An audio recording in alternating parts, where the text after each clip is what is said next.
हाँ तो प्यारे बच्चों, गुड मॉर्निंग। आज दिनांक 6 नवंबर 2020, वर्कशीट नंबर 52 आपको मिली है। आइए चलिए इसे डिस्कस करते हैं। तो आज का जो आपका टॉपिक है वो उत्तक के अंदर संयोजी उत्तक है। इसे पिछली बार हमने एपिथेलियमी उत्तक को पढ़ा था। आज हम संयोजी उत्तक को पढ़ेंगे। तो सबसे पहले संयोजी उत्तक क्या होता है? ऐसा उत्तक जो शरीर के एक भाग को दूसरे भाग से जोड़ता है, संयोग करवाता है, उसे संयोजी उत्तक कहते हैं। और इस उत्तक में दो पदार्थ होते हैं, दो तरह की चीजें हैं। नंबर एक, इसमें कोशिका होती है, और नंबर दो अंतर कोशिकीय आधात्री वर्ड है इसमें, आधात्री। यानी कि अगर ये कोशिकाएं हैं और इनके बीच का जो पदार्थ है, ये जो मैं डंडे करके बता रहा हूं आपको, इनके आसपास का जो भी पदार्थ है उसे क्या कहेंगे? आधात्री। तो संयोजी उत्तक के दो भाग हैं। नंबर एक तो उसकी कोशिका, और उसके चारों तरफ जो भी पदार्थ मैंने बताया उसे क्या कहेंगे? अंतर कोशिकीय आधात्री। तो यह आपको यहाँ पर साफ लिखा हुआ दिख रहा है। तो इन दो चीजों से मिलकर यह उत्तक बनता है, और यह शरीर के एक अंग को दूसरे अंग से जोड़ने का काम करता है। यह उत्तक कितने प्रकार का है? नंबर एक, रक्त, अस्थि यानी कि हड्डी, उपास्थि, स्नायु, कंडरा, एरियोलर, वसा में। तो ये इसके टोटल 7 टाइप हो गए संयोजी उत्तक के। और इसमें एक विशेष बात क्या है, जो ये मैंने आधात्री बताया था कोशिकाओं के चारों तरफ, ये आधात्री ठोस भी हो सकता है, तरल भी हो सकता है, अर्ध ठोस भी हो सकता है। यानी कि जो कोशिकाएं हैं, इनके चारों तरफ का पदार्थ बहुत कठोर भी हो सकता है, इनके चारों तरफ का पदार्थ तरल भी हो सकता है। जैसे रक्त की अगर हम बात करें, खून की, अब मैं पहला टॉपिक वही लेता हूँ। तो सबसे पहले आपको यहाँ पर दिख रहा है कि रक्त जो कि एक संयोजी उत्तक है। तो रक्त में जो तरल भाग है, जो आधात्री भाग है, उसे हम प्लाज्मा कहेंगे। और इसमें कोशिकाएं कौन कौन सी हैं? नंबर एक, जो खून में कोशिका, उसको आरबीसी, रेड ब्लड सेल बोलते हैं। ये शरीर में ऑक्सीजन को ले जाने का कार्य करता है, रक्त का भाग है ये। नंबर दो पे रक्त का भाग है डब्ल्यूबीसी, व्हाइट ब्लड सेल, श्वेत रक्त कणिका। ये हमारे शरीर को रोगों से बचाने का काम करता है। नंबर तीन भाग आपको दिख रहा है, उसका नाम है प्लेटलेट, यहाँ पर दिख रहा है। ये हमारे शरीर में अगर कहीं से रक्त निकल रहा है तो उसे रोकने में सहायता करता है। तो ये जो तीनों मैंने भाग बताए हैं, ये कोशिकाएं, आरबीसी, डब्ल्यूबीसी, प्लेटलेट, इनके चारों तरफ जो आधात्री भाग है वह तरल है। ठीक है। और रक्त के कार्य भी क्या हैं, ये इसमें दे रखे हैं, ये आपके क्वेश्चन में भी आंसर है। तो रक्त जो है पूरे शरीर में ऑक्सीजन और कार्बन डाइऑक्साइड और हार्मोन और अपचा भोजन, इन सभी को एक भाग से दूसरे भाग में पहुंचाने का कार्य करता है। इसके बाद अस्थि, जिसे हम हड्डी बोलते हैं, यह हमारे शरीर का मजबूत और कठोर उत्तक है। तो इसमें जो कोशिकाएं हैं हड्डी की, उनके चारों तरफ जो इसका आघात्री भाग है वह कैल्शियम और फास्फोरस का बना है। इसलिए वो जो चारों तरफ का भाग है कोशिकाओं के चारों तरफ का, वो थोड़ा कठोर है। इसकी कठोरता के कारण ही हमारी अस्थियां मजबूत हैं, और ये हमारे शरीर में हमारे पंजर का निर्माण करता है। आपने वर्ड सुना होगा, अस्थि पंजर। तो हमारे शरीर को आकार प्रदान करता है। हड्डियों की वजह से ही हमारा शरीर अपने आकार को बनाए रखता है। और हमारी जो मांसपेशियां, वो भी हमारी हड्डियों के ऊपर ही चिपकी हुई हैं, और ये हमारे शरीर को मुख्य रूप से सहारा प्रदान करता है। तो अस्थि होगी हड्डी। उसके बाद तीसरा जो टाइप है उसे उपास्थि बोलते हैं। उपास्थि भी हड्डी की तरह से हार्ड है, लेकिन नरम है, उतना हार्ड नहीं है जितनी हड्डी होती है। आपने अपने कान को हाथ में टच करके देखा होगा, आपको थोड़ा सा हार्ड लगेगा वो। तो वो जो हार्डनेस है वो उपास्थि के कारण है। आपकी नाक के आगे की जो टिप है, जो चोंच बनी है, उसे आप देखोगे वो भी थोड़ी आपको हार्ड लगेगी, लेकिन उसमें लचकता है।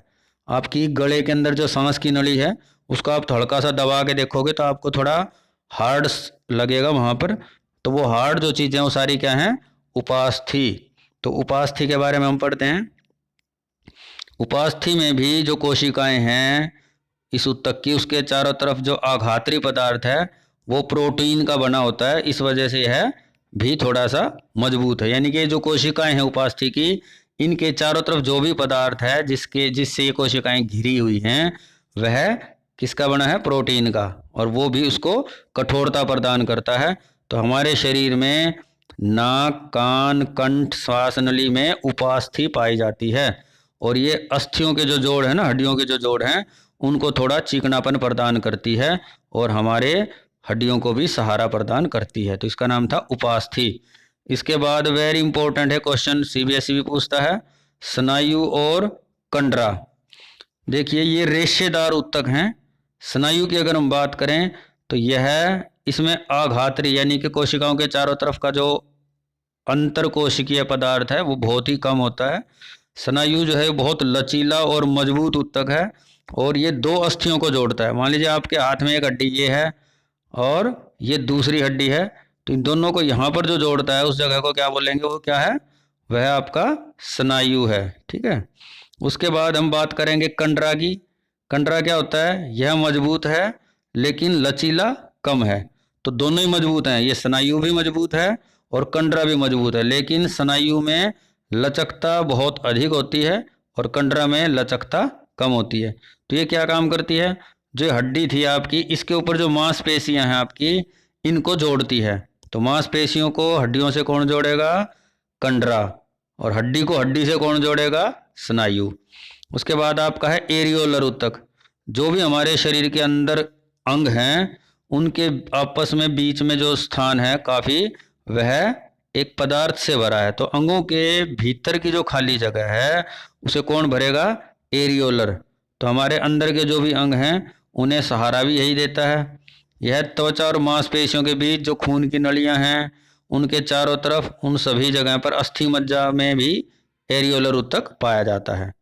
अब लास्ट उत्तक बचा आपका वसामय उत्तक। देखिए हमारे शरीर में जो वसा है वो हमारी त्वचा के नीचे इकट्ठा होता है। आप अपनी त्वचा को या खाल को हाथ से थोड़ा सा दबा के देखोगे तो आपको मोटी सी उसमें चर्बी या वसा महसूस होगा। तो यह हमारी त्वचा के नीचे जमा होता है और यह यहाँ पर लिखा त्वचा के नीचे आंतरिक अंगों के बीच पाया जाता है और ये हमारे शरीर की ऊष्मा को बाहर नहीं जाने देता। यानी कि हमें सर्दी का कम अनुभव होगा अगर हमारी त्वचा के नीचे वसा जमी हुई है। तो ये आपके सारे उत्तक के टाइप्स हो गए। कौन से उत्तक के, संयोजी उत्तक के। अब आप क्वेश्चंस के आंसर पे आइए। सबसे पहला है संयोजी उत्तक क्या होते हैं, ऐसे उत्तक जो शरीर के एक अंग को दूसरे अंग से जोड़ने का कार्य करते हैं। उदाहरण सहित समझाइए। तो आप इसमें समझा सकते हो कि अस्थि एक संयोजी उत्तक है और ये हमारे शरीर में मांसपेशियों के साथ जुड़ी हुई है और हमारे शरीर को सहारा प्रदान करती है। इसके बाद आपका दूसरा है स्नायु और कंडरा के क्या कार्य हैं। तो यह आपको यहाँ पर दे रखा है। स्नायु यह एक अस्थि को दूसरी अस्थि से जोड़ती है, ये हो गया आपका स्नायु। और कंडरा के अंदर क्या लिखोगे, यह मांसपेशियों को अस्थियों से जोड़ता है। सीधा सा मतलब है स्नायु हड्डी को हड्डी से जोड़ेगी और कंडरा मांसपेशियों को हड्डियों से जोड़ेगा, ये इनका कार्य है। और ये शरीर में लचकता प्रदान करने में भी सहायता करते हैं। इसके बाद है एरियोलर उत्तक और उपास्थि कहाँ पाए जाते हैं। देखिए सबसे पहले हम आते हैं एरियोलर उत्तक। यह आपका यहाँ साफ लिखा है कि यह उत्तक हमारी त्वचा और मांसपेशियों के बीच, रक्त नलियों के चारों तरफ और अस्थि मज्जा में पाया जाता है। और दूसरा उसने कौन सा पूछा था, दूसरा पूछा था उपास्थि कहाँ पाई जाती है। तो एरियोलर तो हो गया ये बड़ा, और उपास्थि कहाँ पाई जाती है ये भी मैंने बताया था। उपास्थि नाक, कोमा लगा रखा, उसके बाद कान, कंठ, श्वास नली में उपास्थि पाई जाती है। तो उपास्थि का मतलब क्या बताया था, ये हड्डी की तरह से मजबूत तो है लेकिन नरम है, थोड़ी लचकीली है। आपकी नाक का टिप, कान का पूरा आकार जो है, सांस की नली, ये सब उपास्थि के बने हैं।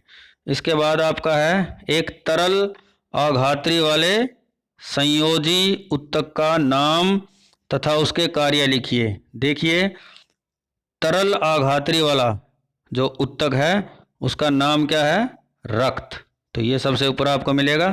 तो आपने रक्त के बारे में बताना। यह तरल आघात्री, इसके तरल आघात्री भाग को वैसे तो प्लाज्मा कहते हैं, लेकिन इसने सिर्फ यही पूछा है कि तरल आघात्री पदार्थ वाला उत्तक कौन सा है, तो रक्त लिखोगे। इसके कार्य क्या हैं ये आपने यहाँ से लिखने हैं। यह शरीर में विभिन्न पदार्थों जैसे ऑक्सीजन, कार्बन डाइऑक्साइड, हार्मोन, अपशिष्ट और पचा हुआ भोजन, इन सबको एक भाग से दूसरे भाग तक पहुंचाने का कार्य करता है। तो आज की आपकी वर्कशीट इतनी ही थी। आपने इन चित्रों को भी एनसीईआरटी की सहायता से बनाना है जैसे आपको दिख रहे हैं, सबसे पहला आपका रक्त के भागों का चित्र है, फिर आपका हड्डी का चित्र है, फिर आपका उपास्थि का चित्र है, फिर आपका कंडरा का, ये आपको दिख रहा है। देखो ये स्नायु है जो हड्डी को हड्डी से जोड़ता है, और जो आपके मांसपेशियों को हड्डी से जोड़ता है ये क्या हो गया, कंडरा। स्नायु हड्डी को हड्डी से जोड़ेगा और कंडरा मांसपेशी को हड्डी से जोड़ेगा। और लास्ट आपका जो चित्र है वह एरियोलर का है। यह शरीर में सबसे अधिक जगह पाया जाता है और जहाँ भी खाली स्थान है वहाँ पर एरियोलर मिलेगा। तो आज के लिए इतना ही है, इसे ध्यान से पढ़ो। आपके यूनिट टेस्ट में भी क्वेश्चन पेपर में भी ये क्वेश्चन आएंगे और बड़ा इंपॉर्टेंट चैप्टर है, तो इसे ध्यान से कीजिए। कोई दिक्कत हो आप पूछ सकते हो। धन्यवाद बच्चों।